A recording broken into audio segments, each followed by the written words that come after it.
guys, it's Haley and welcome to another bookish video.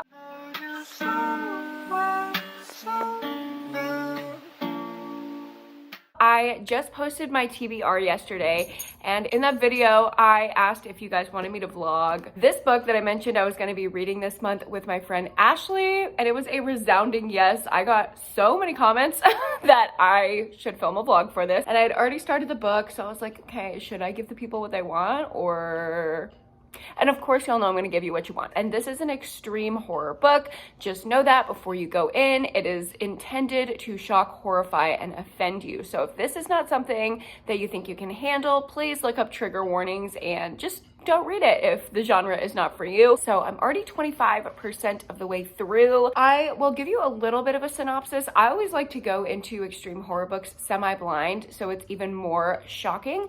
But basically in this book, we're following a guy who comes home from college for the summer, and him and his bestie, who is named Tooth, for some reason, not sure there. Him and Tooth are just like having this cute little summer vibe. I was initially worried about the male perspective, but I'll get into that. And apparently sometime along the way, the summer is not such a dreamy escape from college life, but they actually fall into the hands of a serial killer and have to escape with their lives. So that is what we're in for. At the 25% mark, I have some mixed thoughts. Obviously, I know extreme horror is meant to shock, offend, and horrify. That's literally the point of the genre.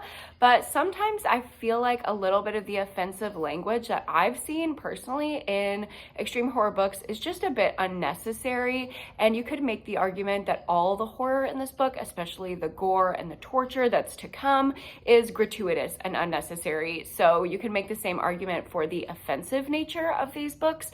But for me, it just takes me out of the story to hear language like the R word being used and the F slur being used. I just don't think that that's necessary. I don't think it adds anything to the plot. It actually really takes me out of it and really makes me have a negative impression of the book. So those are some issues that I'm having. I also, as I mentioned earlier, I'm not 100% on board with only having male characters thus far, and the one female character that was introduced was just completely objectified and overly sexualized the entire time she was in the scene. And I feel like this is something that not a lot of reviewers of extreme horror tend to talk about. Pause for clock. And I know that that's because most extreme horror reviewers, at least that I've seen on YouTube, are mostly male, which is totally fine. I really love a lot of my guy friend reviewers of extreme horror books. However, the misogyny in these books really tends to stand out to me, and I don't want comments about how I'm making this about feminism or making this a feminist conversation. When you're a woman and you read something that has misogyny in it, it's always going to be about feminism. It's always going to be about sexism. It's always going to be about misogyny because you can't not see it. It's always going to be a part of your experience. As I'm reading, I'm constantly thinking, especially when I'm reading books by men and from a male perspective, it's glaringly obvious the language around women is not intentional. And in this book, I would say it's actually intentionally gross. And so that does take me out of the story. And I feel like not a lot of people talk about that with the extreme horror genre, but I'm here to talk about it. And I did also steal some of that language that I was using to talk about that from Myona's Reads. She recently posted a video that I thought was a really interesting discussion about just the racism on YouTube, and she was addressing some comments that said like, why do you have to make it about race, da da da da. And I love the way that she put it. She said, you know, as a Black woman, everything is about race for her, and I just love the way that she put that sentiment. Like, when you're a woman and you're reading something that's very misogynist, it's gonna be about sexism, it's gonna be about misogyny, it's gonna be about feminism for you and for me. So that is like the negative of what's going on here. However, I'm unsure if the author is just like an absolute shit person who has these views, or if it's intended to like meet that criteria of like offending the reader in the extreme horror book. So unsure at this point, but I am ready on the bright side to see these little shits that we're following die in a horrible way. So I'm just waiting for the serial killer to come up and snatch them. I want to see them get tortured because they're really just unlikable in this moment. And that's what Ashley and I were talking about as well. Like, they're just not likable characters. We're ready to see them get absolutely slaughtered. So if that was the intention, good on you, Ryan C. Thomas. If it wasn't, Mr. Thomas, we have things to discuss. That's kind of what I have going on the reading front. As you can see, I am not in my typical home. I'm actually in Houston visiting my family right now. It is currently the 4th of July. I'm not gonna address that. I don't feel like America really deserves a little birthday celebration after she took away my rights, but It's the 4th of July, so happy 4th if you're celebrating. But we are going to just have some family time, do some reading, and I will check in with you guys when I have some more thoughts.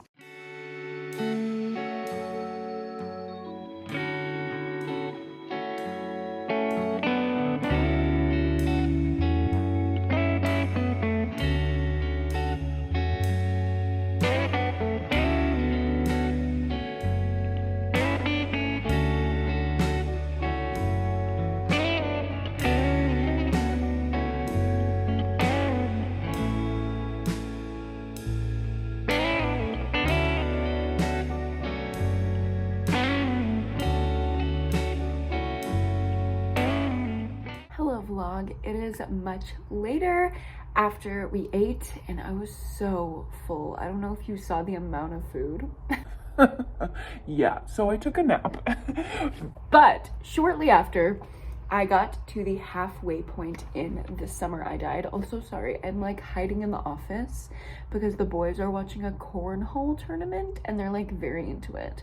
So hopefully you can't hear screaming about cornhole. But I am halfway through this book. We got straight into the action.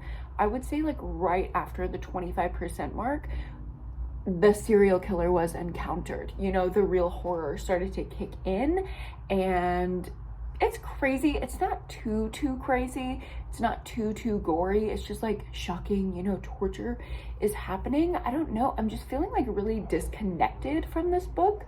There's like no real emotion in it for me, I would say. It just feels like a quick and dirty slasher. If you like gore, if you like torture, if you like seeing unlikable characters go through hell, this would be good for you. Also, there was kind of like a twist, if you could call it that, right before the halfway point that it did kind of make my heart stop a little bit. And I don't obviously want to give away what that is. And I feel like if I go into it anymore, it will tell you what it is. So I'm not going to give that away, but that is kind of where I'm at with this book. It's not feeling amazing. It's definitely not feeling like there's a connection for me in this book, but I'm not hating it like I was kind of hating it at the 25% mark. So we'll see if the last half can come through with the gore and the extreme horror. And if I have any more thoughts, I'll let you know.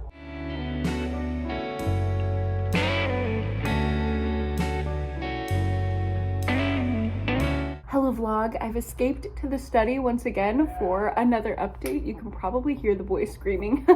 I've actually been into what we were watching. We're watching the dog jumping championship. They have like really weird sports on the day of, almost said Halloween. Hello. 4th of July. So we're having a good little fun time over here, but I did end up making it to the 75% mark just because I needed to know what was gonna happen here. And we're fully in the torture and the gore. It's really turned into more of a survival story at this point. And I'm surprised to see that I'm rooting for our main character because of how much I disliked him at the beginning. I did not see myself doing that, but he's shown a little bit more of his psyche and his past and like his true character as he's been put in this like horrible position. So I feel like that has made him a little bit more likable for me, and I am rooting for him to survive, but this is a pretty fucked up situation. For some reason, I'm not feeling like the horror is 100% extreme. Maybe I'm just desensitized because of things like Survivor and Pretty Girls, but the torture just doesn't seem too bad to me. A lot of it occurs off page. It's just like, it's just like, oh, he walked into the other room with a screwdriver and I knew that he was hurting her and blah, blah, blah, blah, blah. And it's like, that just isn't, like, if it's not on page and described, it doesn't have a lot of impact for me. And for me, this book isn't super, super descriptive, but I am enjoying it. If you like horror movies, if you like slashers, I think you will like this, especially if you're a man and you're not going to have intrusive thoughts about how misogynistic some of these characters' inner monologues are. So that is my 75% update. The boys are really yelling, so I'm guessing some dog is popping off. I'm gonna go watch.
Back to close it out and give you my final thoughts. I finished Hello. I finished The Summer I Died today, and I'm gonna go ahead and give this book 3 stars. I'm not gonna lie, I really did like the ending. The ending was like a heart-pumping, fun thrill ride. It felt like a slasher, like I was inside of a horror movie, so I really did like that. And I wanted to give the second half a 5-star because there was some like light commentary that started to emerge at the end as well, and you guys know how I like that. But I don't know if that can offset how much I really just wasn't invested in the first half of the book. So I decided to just land a little bit above average at a 3-star rating. I feel like there's a lot of good discussion that can come from this book, but if you don't want to look into it too deeply and you're looking for something that's just literally a quick and dirty, thrilling horror movie-esque extreme horror book, this would be a great option for you. But if you're sensitive to anything or have any type of intrusive thoughts that would take you out of the book if something was problematic like me, then maybe this isn't the best option for you. But with that said, make your own decision, look up your own triggers, etc., before you make a choice to pick up this book. I think horror movie lovers will like this though. There were a few horror references in here that I did appreciate. But as for a really beautifully well-written book, it's gonna be a no from me. I just thought it was pretty average up until the last few chapters. And I do have to say this introduction was written by one of the author's friends, and it's called The Rites of Summer. It literally reads so bad. There's no other word for it. It is just horribly bad. It's giving incel vibes and I hate it. I literally hate it so much. I want to read like a moment for you guys just so you understand exactly what I'm talking about. Layers of bone deep meaning lurk behind hot, runny red stuff in this novel, but don't worry about choking on it. Thomas serves the quality chops so drenched in the sauce, you'll never know you're swallowing some serious themes. It's giving like pretentious, but not white girl pretentious, like incel pretentious. And I'm not down for either brand of pretentious, so literally rip out that page. If you buy this book, just rip out the introduction and take the book for what it is.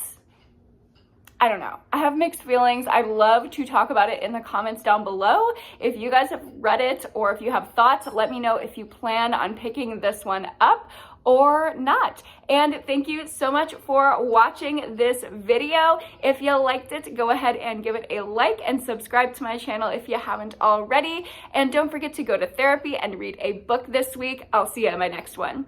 Bye!